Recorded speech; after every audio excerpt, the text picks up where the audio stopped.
Anxo nos estuvo hablando de sociofísica, yo voy a hablar de econofísica y, como podéis imaginar, pues es simplemente los físicos que han entrado a hacer la suya en la parte de economía. Esto ha ocurrido en las últimas décadas, las dos últimas décadas, y aparecen con regularidad artículos de finanzas y economía en revistas de física teórica. Y al corpus científico que se está generando, pues se le ha denominado econofísica, como hay biofísica o hay sociofísica, ¿no? Bueno, o sea, los físicos con nuevos enfoques y nuevas técnicas pues están obteniendo resultados que en muchos casos no están acorde con las teorías económicas estándar o en boga. Bueno, de hecho, la relación entre la física y las finanzas viene de lejos y prácticamente desde el nacimiento de las finanzas. Las finanzas y la economía están muy matematizadas, mucho más de lo que está en la sociología, desde luego. De hecho, en 1827 ya os comentó Anxo que apareció la noción de movimiento browniano, ¿no? Gracias a Brown y su observación de polen suspendido en un líquido, ¿no? Con un movimiento muy particular. Bachelier en 1900 utiliza el concepto de Brownian walk para la bolsa de París. Einstein, Langevin y Wiener, Ito desarrollan lo que hoy conocemos como el cálculo estocástico.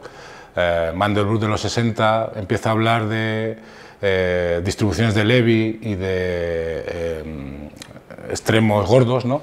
De las distribuciones que no se ajustan justamente a lo que se supone que son, ahora lo veremos, las distribuciones de ciertas cosas que deberían ser gaussianas según la teoría estándar. En los 80 ya entramos en el mundo de los unos y los ceros y las finanzas empiezan a correr por internet, los tiempos bajan, en fin. Empieza a haber la posibilidad de hacer análisis brutales de gran cantidades de datos. En el 97, en un artículo en Nature, fijaros, se dice ya que la industria financiera emplea casi al 50% de los nuevos doctores en matemáticas y física. Muchos de mis colegas se metieron a este tipo de cosas y están todos agobiados, ricos pero agobiados. Y bueno, pues yo qué sé, el modelo de Black and Scholes, que es el que rige todavía hoy, porque se dio el premio Nobel, ¿no? Un modelo de opciones, pues fue muy sonado y se basa en cosas como movimientos brownianos, una teoría preciosa, con cálculo estocástico, muy chula y tal, pero que no sirve para nada.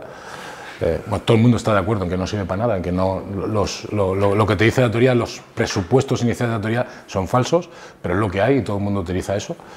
Y bueno, hoy en día pues los científicos de las ciencias de la complejidad pues están publicando en revistas estándar de física artículos de economía. De hecho, en el 99, prácticamente los albores del siglo XXI, la European Physical Society pues reconoce a la econofísica como una nueva área de investigación, o sea que ya está reconocida institucionalmente, ¿no?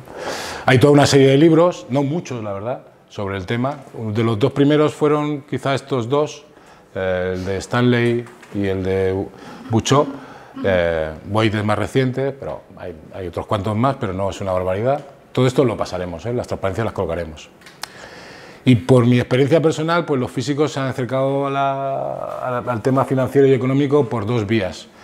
Están los quant, ¿vale? Que eran justamente los que eran contratados prácticamente al salir de la carrera o cuando ya eran doctores y inmediatamente se los llevaban, que aplicaban. Bueno, hubo un momento en que la dinámica de la bolsa era bestial, la cantidad de datos que se movían eran bestiales y el tipo de matemáticas que se tenían que utilizar para resolver las carteras pues tenía mucho que ver, por ejemplo, yo que sé, con la física nuclear, porque se buscaban matrices covalentes, bueno, en fin, historias varias, ¿no? Estos tíos están, de pronto, en el mundo financiero se dieron cuenta que los físicos estaban preparados mejor que los matemáticos, de hecho, para enfrentarse a ese tipo de historietas, ¿no?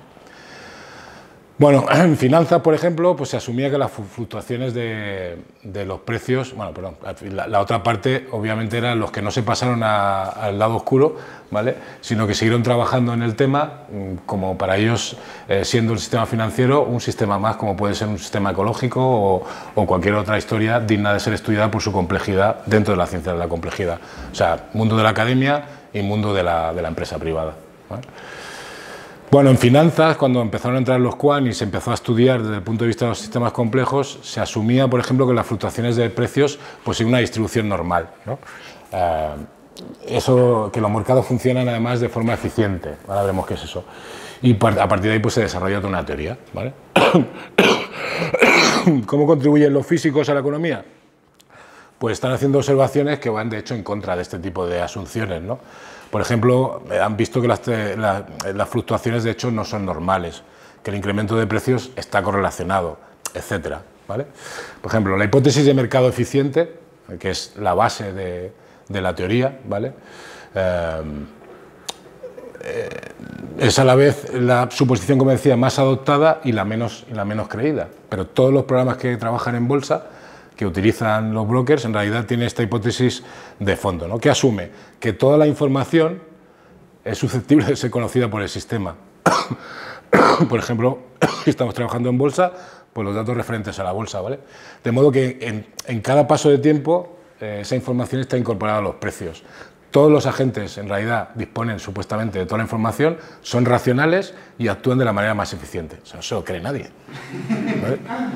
Bueno, eso está suponiendo que el sistema, que es un enorme conjunto de individuos que está comprando y vendiendo locamente, es una especie de computadora perfecta.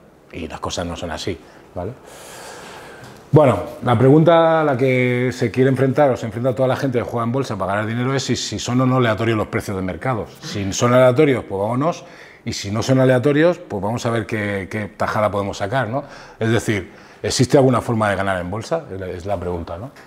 Hombre, sabemos, como tú me comentabas antes, que obviamente las acciones, pues yo qué sé, se sobrevalúan los primeros días de enero. Suelen caer con frecuencia las primeras horas de los lunes. Hay unos patrones que se van repitiendo, ¿no? Podemos predecir con más rigor, según la teoría estándar, ¿vale? Se asigna una probabilidad de un crash como el que ocurrió en octubre del 87 a una posibilidad entre 10 partido por 35. O sea, está claro que la teoría hace aguas por todos lados, ¿vale? O sea, según la teoría clásica, eso que ha ocurrido no podía haber ocurrido, ¿vale? En la historia del universo, ya no de la humanidad. Por ejemplo, la pérdida de un 5% en el Dow Jones, hecho que sucede, por lo que sabemos, cada 2 años, empíricamente, pues debería tener una frecuencia de una vez cada 1000 años. O sea, la teoría no funciona, ¿vale? A pesar de eso, como no hay otra cosa, pues es con los que trabajan. Entonces, los físicos entraron en esta historieta, los físicos de la complejidad, pensando en, vale, si yo quiero saber si esa señal es predecible o no, pues puedo primero ver pues, si es una señal no correlacional aleatoria o, yo qué sé, pues presenta caos débil o crítica de autoorganizada, que son herramientas que nosotros utilizamos habitualmente. Caos débil significa, de caos no vamos a hablaros en este curso, es una pena, pero supongo que todos sabéis algo.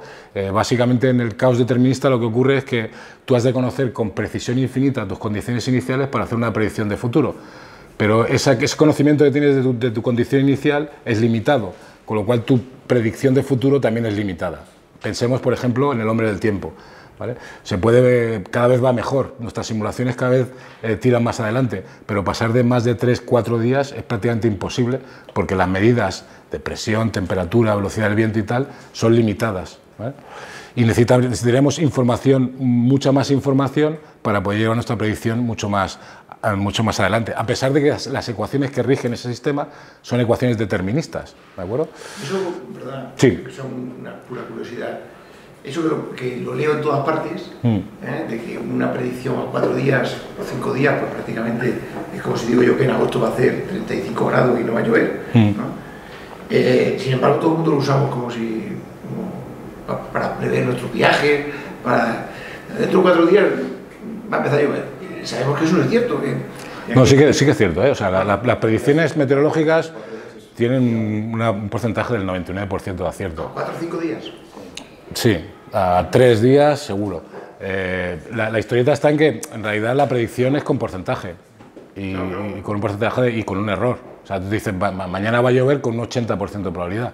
Entonces, cuando tú ves esas predicciones y las recorres en el tiempo, ves que el porcentaje de acierto es bestial. De hecho, es una de las áreas en donde mejor sabemos predecir. También es cierto, al igual que pasa en bolsa, que hay situaciones que en climatología se llaman de bloqueo, en donde si se producen ciertas historietas, tu predicción a una semana es brutal, ¿no? En bolsa, ciertas cierto tren de datos, sabes que te va a ir inexorablemente a otro comportamiento. Pero eso son como cosas puntuales. El sistema globalmente pues presenta caos y te permite una predicción hasta cierto punto dependiendo de la información previa que tú tengas y lo buena que sea esa información. Bueno, pues los físicos lo primero que hicieron, claro, fue mirar si estas señales en el tiempo pues muestran posibilidad de predicción a corto, si no a largo, por lo menos a corto, que es el caos débil, y entonces merece la pena jugar, ¿vale? Bueno, por ejemplo, al hilo de los puestos, pues Johansen y Sornet, ¿vale?, conectaron la fenomenología dispar de los crashes bursátiles y la teoría de predicción de terremotos, cosas típicas que se han hecho, ¿no? Ellos habían trabajado mucho tiempo en este tema de la predicción de terremotos y se dieron cuenta de que el aparataje matemático que empleaban ahí funcionaba perfectamente bien también en el caso de las series temporales en bolsa.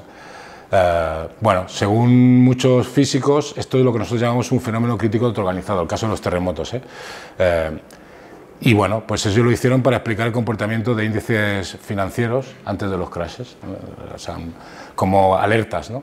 Y de hecho hicieron una predicción de la fecha del crash del Nasdaq y lo acertaron. ¿Sí? Bueno, veamos una de las cosas que se han hecho. Por ejemplo, regularidades estadísticas empíricas en precios y vuelos de Levy truncado. ¿De qué va esto? Una de las historietas, esto de los retornos, es simplemente el valor final de tu acción menos el valor inicial, partido por el valor inicial, te da lo que ellos llaman retorno. Si me equivoco, me corriges, ¿vale? Se suele trabajar con el logaritmo de esto, ¿vale? Y se llama el logarithmic return, ¿vale? Una de las propiedades básicas del mercado es la fluctuación de los precios, ¿vale? Y la pesca está en esa fluctuación. Y entonces existe desde el comienzo un encendido debate sobre la forma funcional de la distribución de precios, ¿vale? Cómo se distribuye esta cantidad. Inicialmente se pensaba que la distribución de log return convergía, ¿vale?, a una distribución normal, una gaussiana, para intervalos temporales grandes. Sin embargo, en los 60, Mandelbrot ya empezó a ver que las medidas reales mostraban, de hecho, la existencia de colas gordas. O sea, si tengo una distribución en campana, en realidad las colas no se correspondían a lo que debería suponerse que es una distribución de Gauss. Las probabilidades para los valores extremos, por arriba y por abajo, eran mayores que las esperadas, ¿vale? Ejemplo. Aquí veis la distribución en azul, la distribución empírica de la variación de precios el IPC. Este es un índice de precio y cotizaciones en la bolsa mexicana equivalente al IBEX 35. También son 35 empresas allí con la mayor liquidez en el mercado, ¿vale? Y aquí lo que estamos viendo son las diferencias de precio que siguen esta estructura que veis en azul. ¿Qué nos dice? Bueno, fijaros, aquí estamos utilizando los valores en todo un año, en 1999, estamos hablando de más de 1 millón de datos, 1 millón de registros, ¿vale?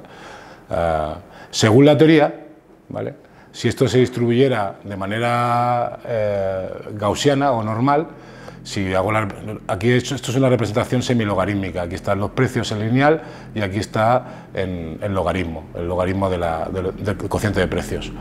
Vale. Si eso se distribuyera como una gaussiana, al sacar el logaritmo me encontraría con una parábola, ¿vale? Esto va con un cuadrado. De hecho, lo que me encuentro es con esta cosa roja que veis aquí. Se supone que el ajuste de la teoría estándar hoy en día a esta curva azul que veis aquí es esta roja. Claramente esto es una pepinada, ¿no? No funciona, no se ajusta en absoluto, ¿vale? Esa parábola gaussiana no se ajusta a los datos reales, ¿vale? Bueno, estas diferencias, por supuesto, eran conocidas, ¿vale?, pero no fue hasta los 60 con Mandelbrot y Fama que sugirieron otro ajuste mucho más fino a esa distribución de precios, la distribución estable de Levy, ¿vale?, que es una generalización, como decía antes, del teorema central del límite. No voy a entrar en detalles, ¿vale?, pero simplemente que sepáis, la idea es, los datos son estos, el ajuste era penoso y lo primero que hicieron los físicos es decir, pero hombre, esto se puede ajustar de manera muchísimo más fina con otras distribuciones, ¿no? De hecho, más adelante se vio cómo las colas decaían como una ley de potencias para valores altos, y esto de hecho era incompatible también con la distribución de Levy que proponía Mandelbrot y Fama. Y no fue hasta el 94, ¿vale?, aquí está muy bien explicado en este libro de Stanley, Mantenga y Stanley, que se dio el marco adecuado para hacer ese ajuste con lo que se conoce hoy como vuelos de Levy truncados, ¿vale? Y bueno, y trabajos posteriores pues permiten estimar cuantitativamente la probabilidad de que una determinada diferencia de precios o la fluctuación de precios ocurra de forma más exacta que la teoría clásica. Eso es una ventaja, claro. ¿Vale?